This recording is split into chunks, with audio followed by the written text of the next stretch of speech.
Recordemos algunos resultados importantes del solenoide ideal, ¿no? Particularmente, consideramos en el solenoide ideal que la separación entre las espiras era muy pequeña, que la inclinación era muy pequeña, que al considerar que una corriente ahí estaba pasando, teníamos por cada una de las espiras que teníamos una n minúscula, una densidad de vueltas cuando el solenoide era infinito. Y cuando era infinito, pues lo que sucede es que el campo B era igual a mu sub 0, la densidad, por la corriente que estaba pasando por cada una de esas espiras. Y que lo importante es que el campo va en dirección de z. ¿No? Recordemos que ese resultado se cumplía siempre y cuando el campo, el solenoide fuese infinito. Si no era infinito, pues podríamos tener otras componentes en ρ y en phi, pero que a medida estamos más cercanos al centro, esas componentes eran bien pequeños y quizás era más notoria la diferencia en los extremos, ¿no? Para una porción finita. ¿Cómo podríamos determinar eh, mediante la forma integral de la ley de Ampère el campo B? Entonces suponer que sabemos la dirección, que si la corriente está de esa manera y es infinito, digamos que sabemos la dirección que va en dirección de z.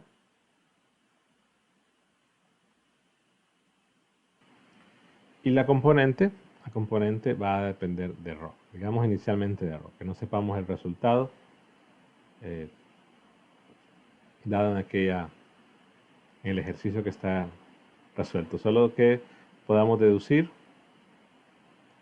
para ser infinito que esa componente depende de ρ y va en dirección z. Entonces, al ir el campo en dirección z, tenemos que pues, buscar una manera de poder construir una trayectoria amperiana que me ayude, mediante la forma integral de la ley de Ampère, a encontrar el campo B, dado que ya conozco al menos la variación. Esa trayectoria amperiana es la que muestro acá, va a ser un rectángulo. Notemos que está en un rectángulo para el cual phi es una constante, o sea, es un rectángulo contenido en un plano phi igual a una constante. Que los lados están, pues, uno está a una distancia ρ dentro, vamos a ponerle un ρ1 dentro del cilindro.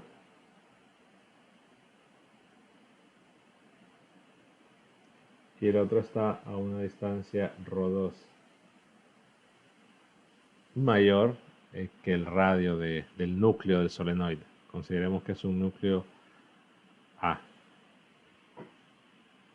Lo importante de tomar en cuenta acá es que recordemos que el campo va en Z, o sea que si yo dibujo el campo B,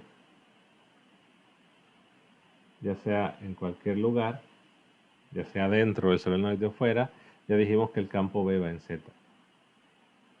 Entonces tengo que tomar un sentido de trayectoria para la amperiana y en ese caso lo voy a tomar así.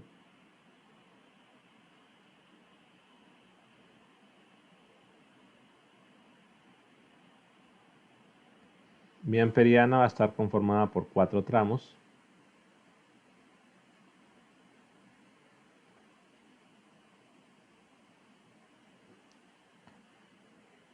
Y en este caso planteo la forma integral de la ley de Ampère.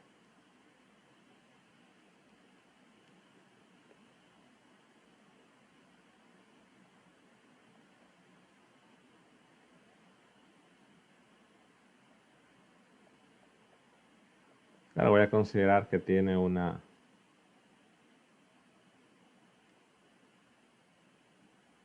longitud L.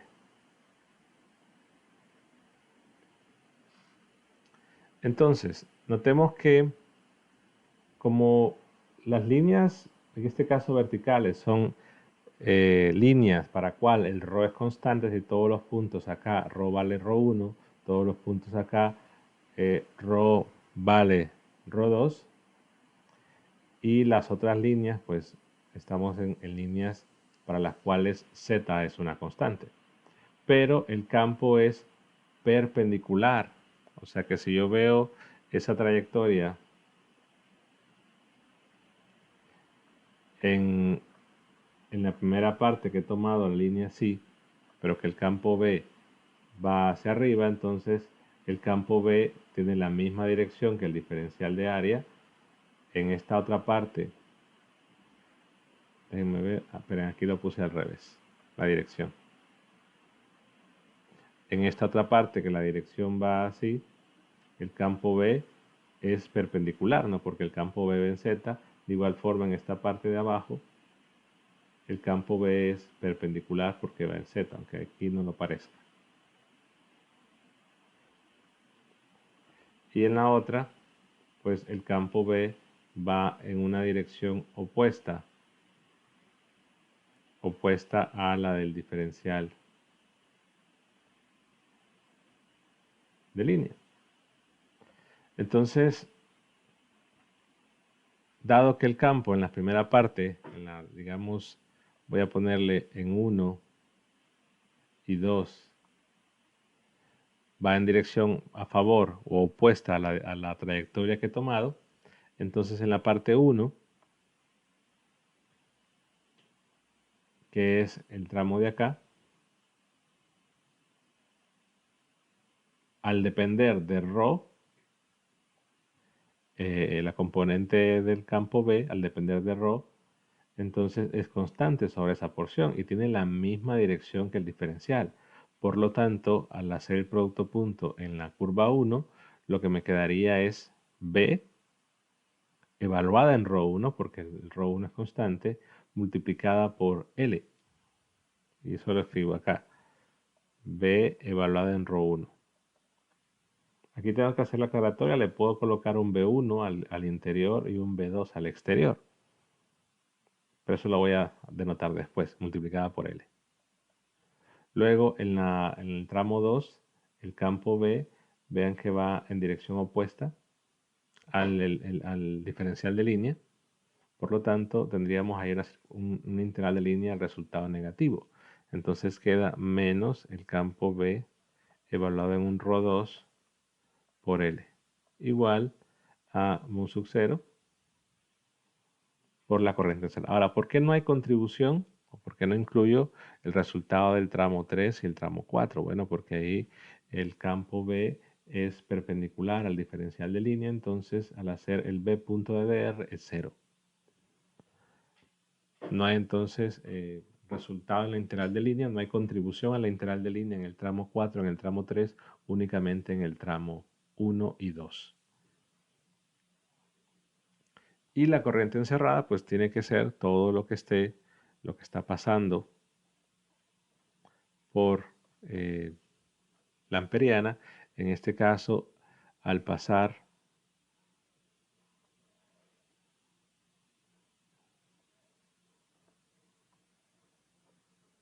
recordemos que el solenoide viene, o dicho de otra forma, las espiras vienen así, o sea que en la única parte, la única porción por donde pasa carga sería por esta línea, esta de acá, que aquí la puedo dibujar.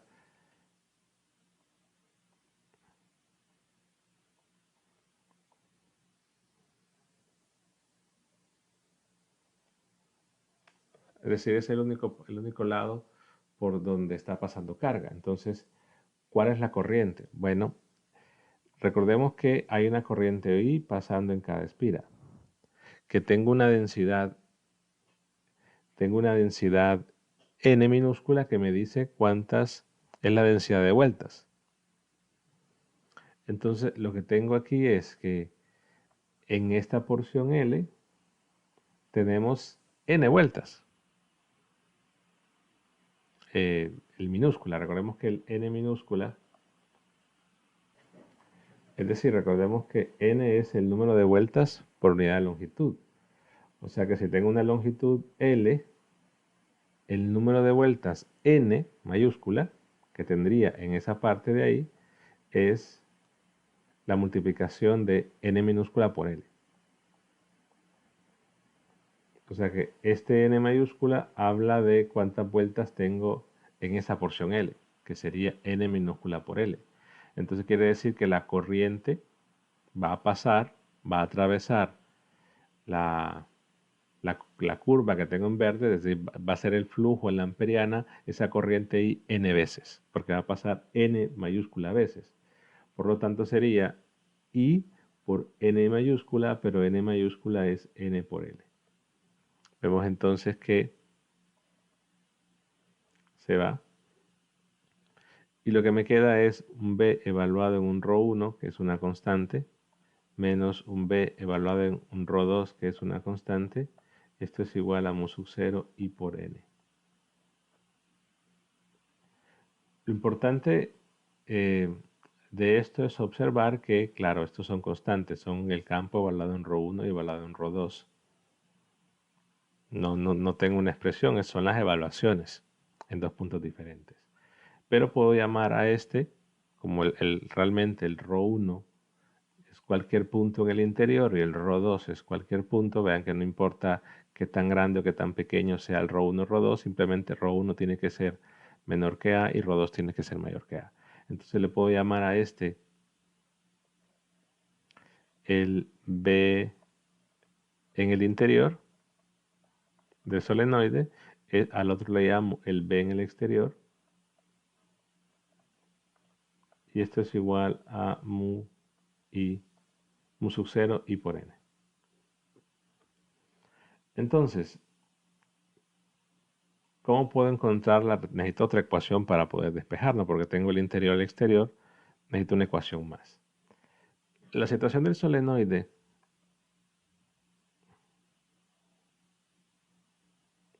podemos verla así, digamos que tengo el núcleo, tengo del lado, según la forma en que lo estoy enrollando, del lado izquierdo la corriente sale, luego del lado derecho entra, entonces lo puedo escribir así. Del lado izquierdo la corriente sale, entonces puedo decir que marco los puntos.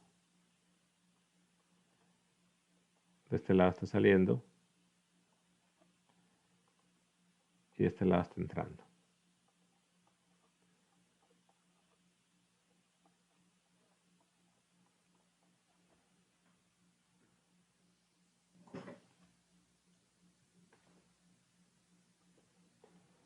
Y consideramos a una distancia ρ2, un ρ mayor que A, o sea, básicamente el campo en el exterior.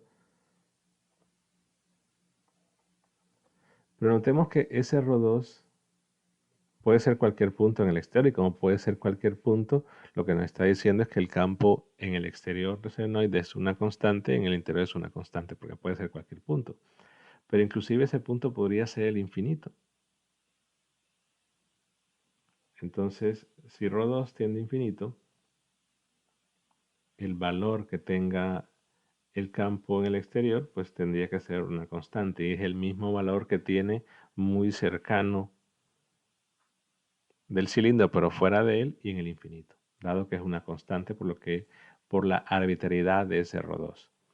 Pero si estamos en el infinito, ¿qué vería o qué se vería para una medición en el infinito, o para una persona que está, digamos, por decirlo así, en el infinito, un observador que está ahí, él qué va a ver o qué vería del solenoide? Pues en realidad él vería las, las dimensiones del solenoide irrelevantes, simplemente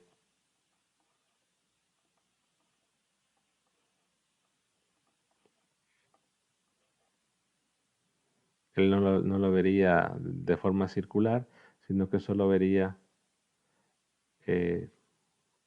esto, Es decir, si esto lo veo de lado, él vería que hay una corriente que va para acá, en un lado, y otra que va para acá, pero superpuestas, ¿no? Y que están a una distancia muy alejada. Entonces él vería básicamente, si lo veo desde arriba,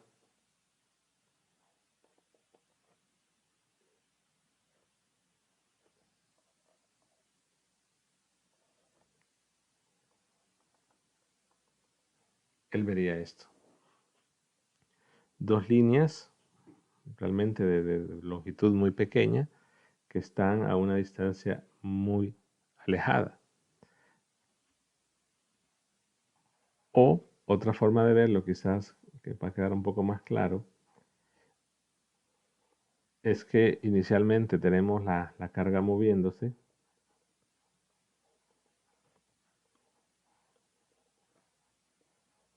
hay movimiento, pero si estamos muy alejados, en realidad la dimensión se vuelve despreciable al estar en el infinito y lo que vemos es un punto. El solenoide se vuelve un punto y realmente no veríamos un movimiento notorio por la distancia en la que estamos. Entonces, independientemente de cómo lo quieran ver, un observador va a percibir en el infinito que el campo ahí es cero.